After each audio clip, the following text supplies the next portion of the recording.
आपल्या YouTube चॅनलमध्ये आपणा सर्वांचं पुनश्च एकदा सहर्ष स्वागत।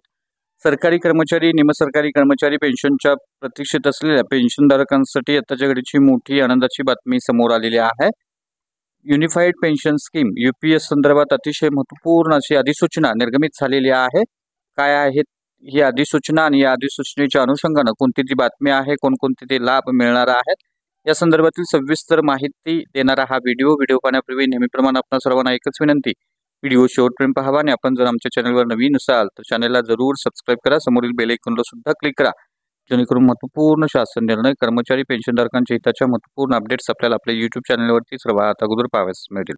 जसे की आपण स्क्रीनवर पाहताय, केंद्र सरकारने लागू केलेली एकीकृत पेन्शन योजनेची पात्रता, लाभ व निश्चिती संदर्भात केंद्र सरकारच्या वित्त मंत्रालयाकडून दिनांक 24 जानेवारी 2025 रोजी अधिकृत अधिसूचना निर्गमित करण्यात आलेली आहे।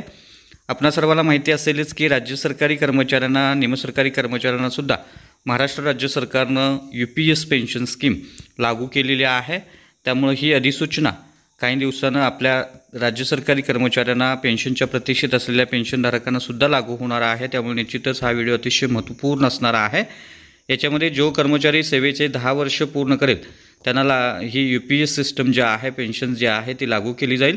सदर निवृत्ती ही अर्हताकारी सेवा पूर्ण होऊन निवृत्त होणं आवश्यक असणार आहे। तसेच किमान 25 वर्षे सेवा पूर्ण करणाऱ्यांना स्वेच्छानिवृत्ती घेतल्यानंतर त्यांना सदर पेन्शन अंतर्गत लाभ मिळणार आहे। तर सेवेतून काढून टाकणं, स्वेच्छानिवृत्ती घेणं अशा प्रकरणी सदर कर्मचाऱ्यांना निवृत्तीवेतनाचा लाभ मिळणार नाही, असं देखील नमूद करण्यात आलेलं आहे। सदर पेन्शन योजनेअंतर्गत कर्मचाऱ्यांना पूर्ण पेन्शनचा लाभ घेण्यासाठी किमान सेवेच्या 25 वर्ष अथवा सेवानिवृत्तीच्या वेळी निवृत्ती झाल्यास अशा कर्मचाऱ्यांना त्यांच्या शेवटच्या वर्षाला मिळणाऱ्या 12 महिन्याच्या वेतनाच्या सरासरी 50% रक्कम पेन्शन म्हणून दिली जाणार आहे।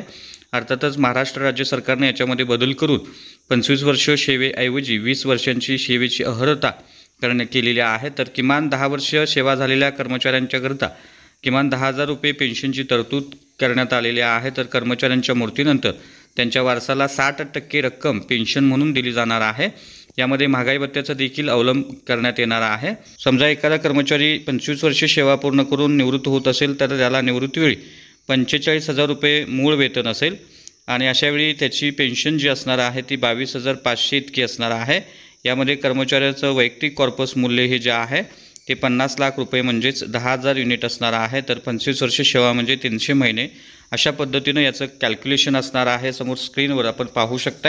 तर अशा पद्धतीनं ही संपूर्ण अधिसूचना जी आहे ती अधिसूचना व्हिडिओ पॉज करून आपण पाहू शकताय, वाचू शकताय, सविस्तर माहिती घेऊ शकताय। आपली बेसिक पे जे आहे त्या बेसिक पेनुसार आपल्याला जी पेन्शन आहे ती पेन्शन रिटायरमेंट नंतर किती बसणार आहे याचं कॅल्क्युलेशन देखील आपण करू शकताय। तर अशा पद्धतीनं ही संपूर्ण अधिसूचना जी आहे ती राज्य सरकारी कर्मचाऱ्यांसाठी, केंद्रातील सरकारी कर्मचाऱ्यांसाठी अतिशय महत्त्वपूर्ण असणार आहे। तर हा होता अतिशय महत्त्वपूर्ण व्हिडिओ, महत्त्वपूर्ण बातमी। अशाच महत्त्वपूर्ण बातम्यांच्यासाठी, रोजच्या महत्त्वपूर्ण शासन निर्णयासाठी चॅनलला जरूर सबस्क्राईब करा, व्हिडिओ आवडल्यास लाईक करा, शेअर करा। धन्यवाद।